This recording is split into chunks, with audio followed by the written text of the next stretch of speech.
morning. Please turn with me to Psalm 103, as you can probably see on the screen, as we look at the subject this morning. All. And this week, I have to give a special thanks to Tom and Renee, because we might not have a sermon. Okay, that's too much thanks. But no, there are times in life, and I've been mentioning the role of encouragement as I get up here each week, starting out on something new, how much encouragement means this particular week. Just after a simple conversation, they might not have known how much or if it meant anything at all. I didn't write the Bible, but we can get writer's block too, right? Sometimes you read a passage, you just don't see a whole lot. And I hadn't seen a whole lot in all the times I had studied this passage up to this week after a conversation, immediately after a conversation we had that was simply encouraging. And so please do not underestimate the value that your encouragement can have in the lives of people. You don't know. I didn't tell them anything until I put them on the spot right now, right? And so if the sermon goes bad, blame them. No, I'm joking. But once again, don't underestimate the value that your encouragement can have. You might not actually know it. You might not get the thanks right away. But also, likewise, a shout out goes to the preacher under whom I grew up. I whispered to Mom right before I got up, "Mom, this is Brother Foster's verse." And before just about every sermon, Brother Thomas Foster back in Houston, Texas would mention the first few verses of Psalm 103. And I never understood it. Sometimes it might have felt sacrilegious to try to talk about his verse. Maybe that was where my writer's block came from. But ultimately, what we have here is a psalm that talks about all. And one of the reasons why I enjoyed the thought of talking about this psalm after I got, the writer's block removed, is hearing so many people like Brother Barry this morning and other invitations I've heard throughout my time here of folks who are already along a path of seeming to genuinely seek to get better at giving God their all. See, this is a passage that doesn't so much talk about the ways in which we need to be more sacrificial as much as it helps us understand just how much God has given even his old covenant servants like David, who penned this psalm. That word all is going to come up at least, I think, 9 times in this passage. First 5 times are going to come up roughly through verses 1 through 5, where it reads, as you heard this morning, "Bless the Lord, O my soul, and all that is within me. Bless his holy name. Bless the Lord, O my soul.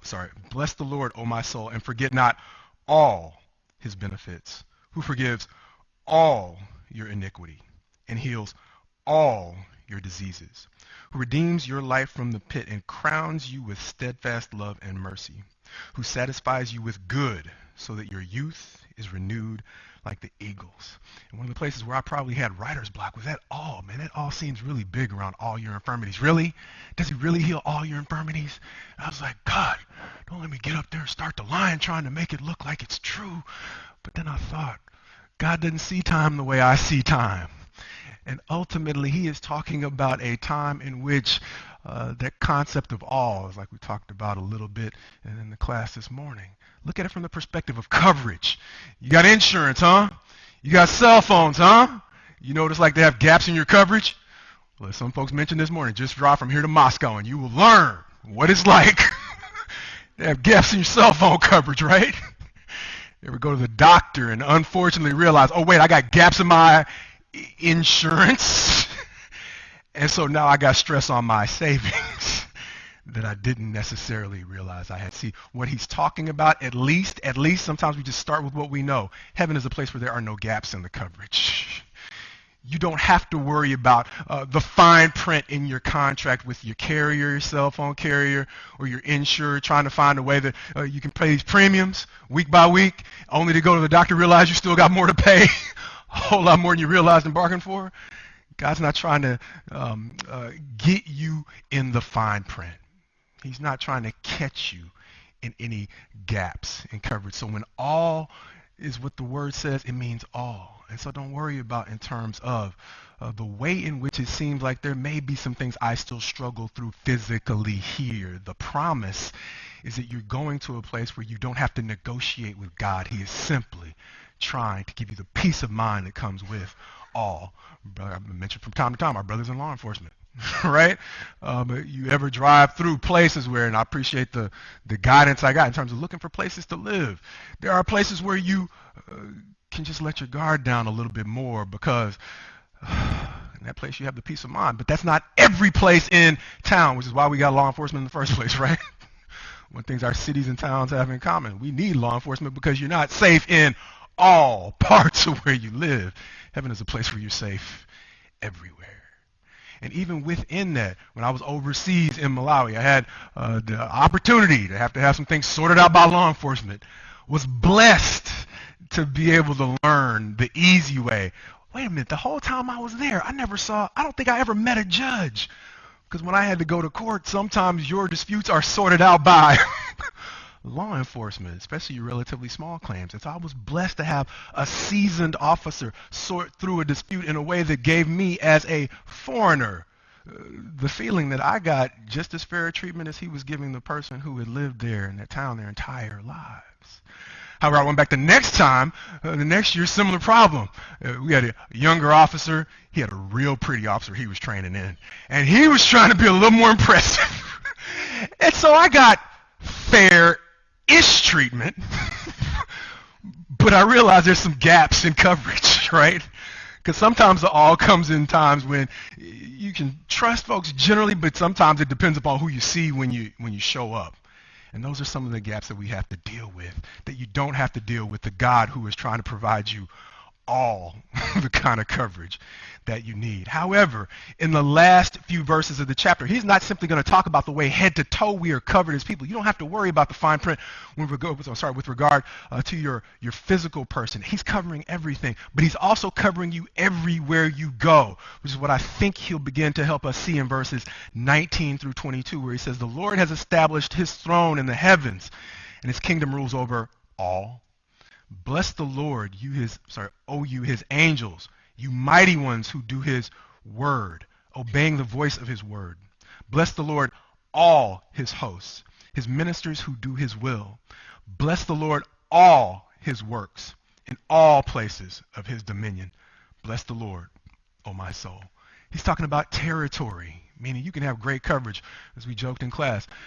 Sometimes, depending upon where you go, your excellent coverage here in Idaho might not cross the border into Washington, or it might not cross the border into... And so once again, you don't have to worry about where God is covering you. He's covering all of you everywhere you go within his dominion. That's the promise of what he has coming forth for us in heaven. He's not only talking about where you go, but like I mentioned, in terms of the who. You don't have to worry about we had a situation where family back in Houston, we had to call for the help from HPD, Houston Law Enforcement. We were blessed to have an individual who said, "If you need anything, call me personally." Do you think I just kind of took that card? Well, whatever, get whoever I can get next time. No. Appreciate the fact that they were willing to offer not just professionalism, but compassion. See, because that's not a guarantee everywhere you go. And so that card meant something to me, right? But when he's talking about not just everywhere, he's talking about everybody you talk to. You don't need the card. You appreciate the card because you appreciate a place where everyone you talk to you can trust to give you the same level of not only professionalism, but compassion that you get from the individual whose card you want to keep. And also, the card you want to make sure, I want to call this one every day. I want to just make sure I call this one when, right? In case of emergency. Because I want to respect that level of attention that the individual is giving me. So I appreciate every one of you who has given me the space to get to work because I got a lot going on. Because I appreciate the fact that just like you can get that card from an individual, you don't always get the guarantee that you'll have an environment where you can simply focus. And not only just focus and get things done, like we said, it's one thing to have professionalism. Oh, it's another thing to have encouragement. And so that goes a long way, right?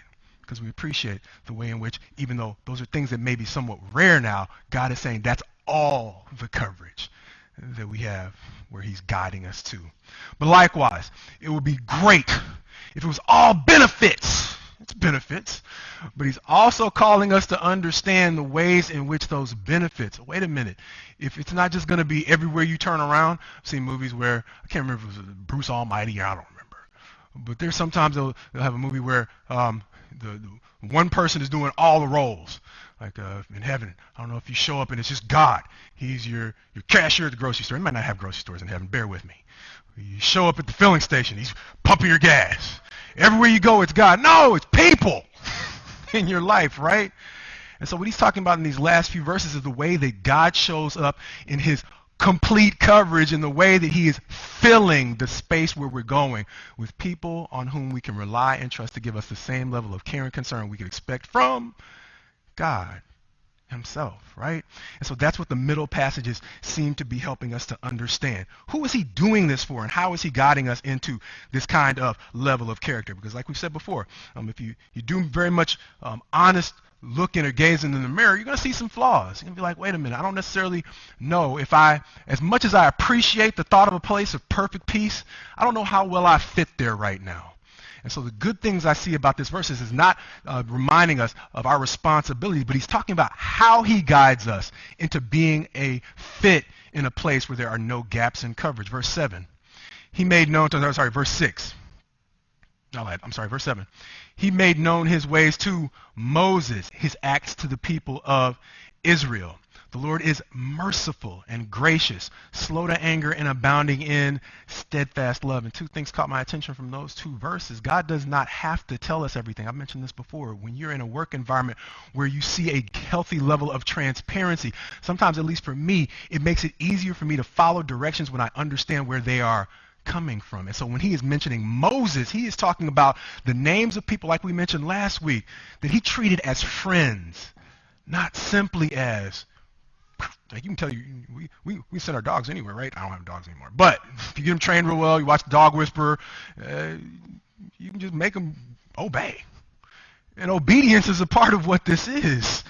But he's helping us in passages like this to understand the role that friendship has in obedience. We talked a little bit about the fear of God.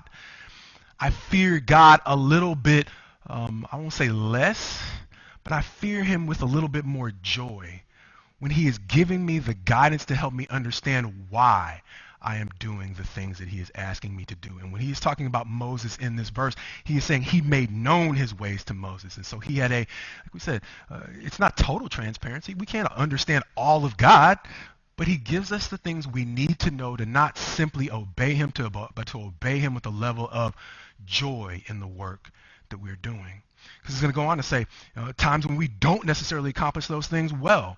The Lord is merciful and gracious, slow to anger and abounding in steadfast love. He will not always chide, nor will he keep his anger forever. He does not deal with us according to our sins, nor repay us according to our iniquities. That means he's not waiting for me to mess up. You've heard it before. That's the concept of grace. And within that concept of grace, he is guiding me with a level of freedom that helps to hopefully condition my desires to naturally do the things that are healthy for each and every one of you, right?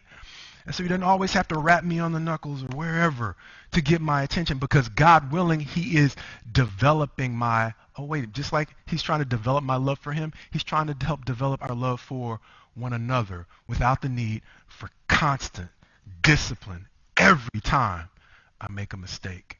And so he could lead that way, right? But at what point does he just get to step away and enjoy us getting along and loving one another?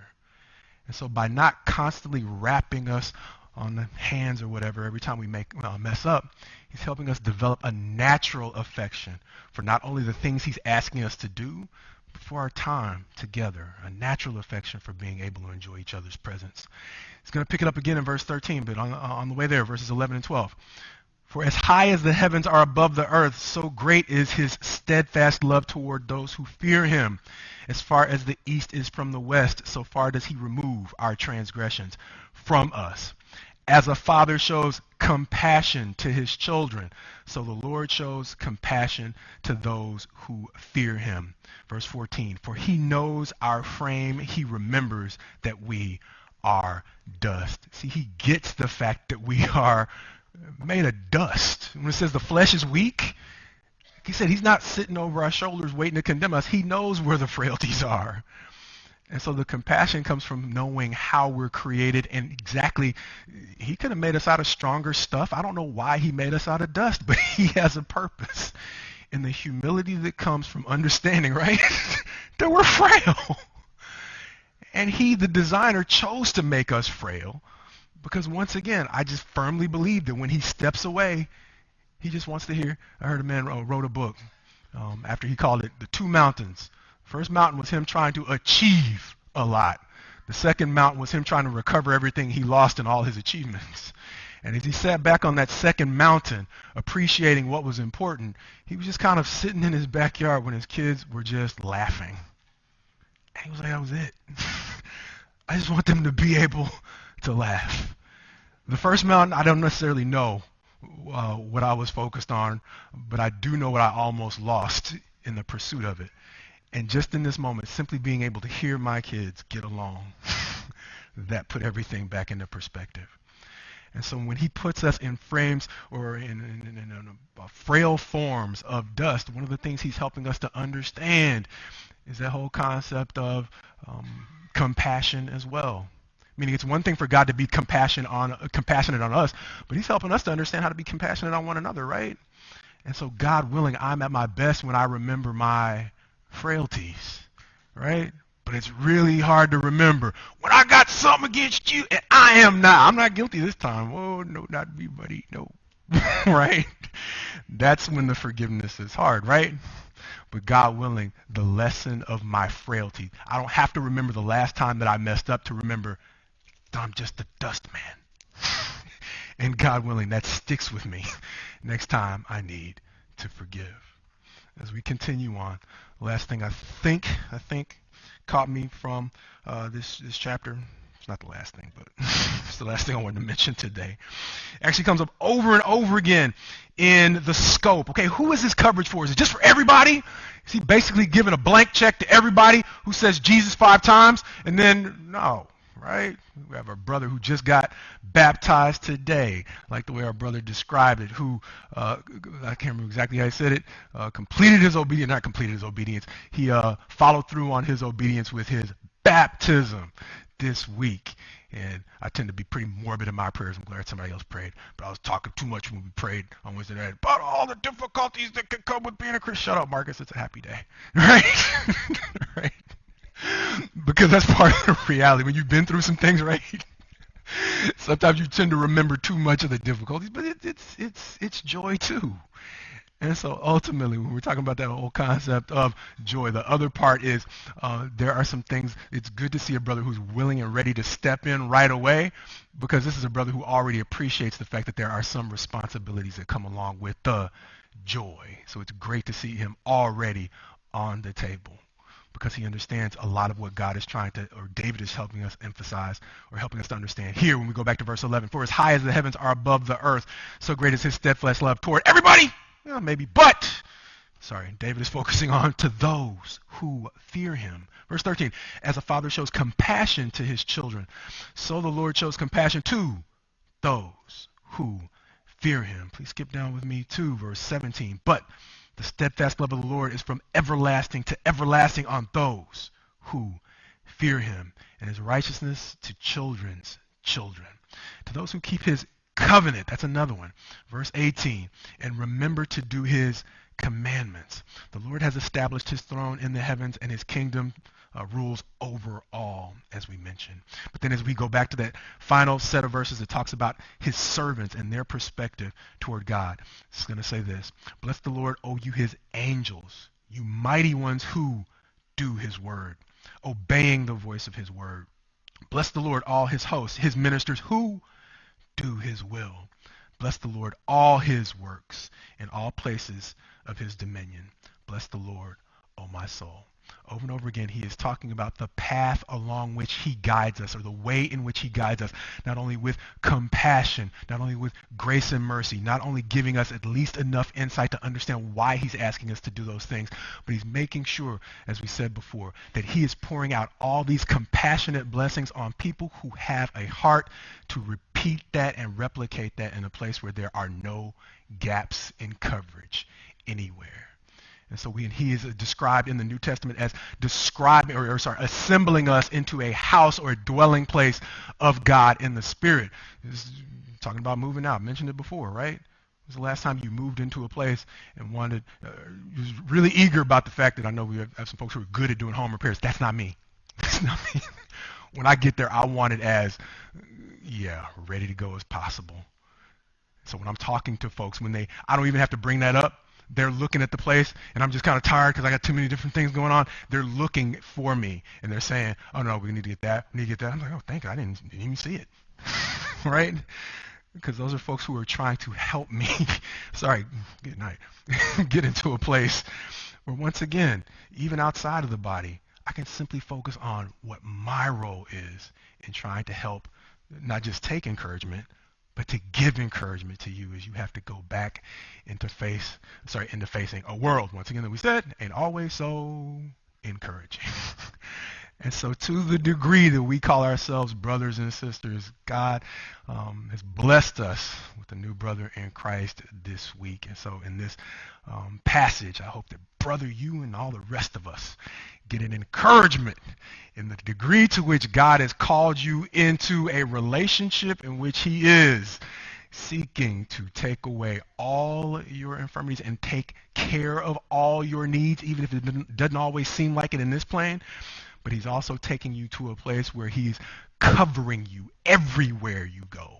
There are no gaps, whether it's between here and Moscow or in your coverage with your insurers. You're talking with the God who, much like those folks were kind enough this week to show me things I hadn't even seen. He is looking out for the things that you don't see on your behalf, that you don't even know that you will need coverage for. And that's the encouragement that, God willing, he has for all of us. And it's the encouragement that you can come and just say thanks to God if you want to come. Or if you want to say, God, I need more help in being that role or fulfilling that role and making sure I don't provide any gaps in your coverage. This is a time where you can come and ask for help with giving God your all as we together stand and sing.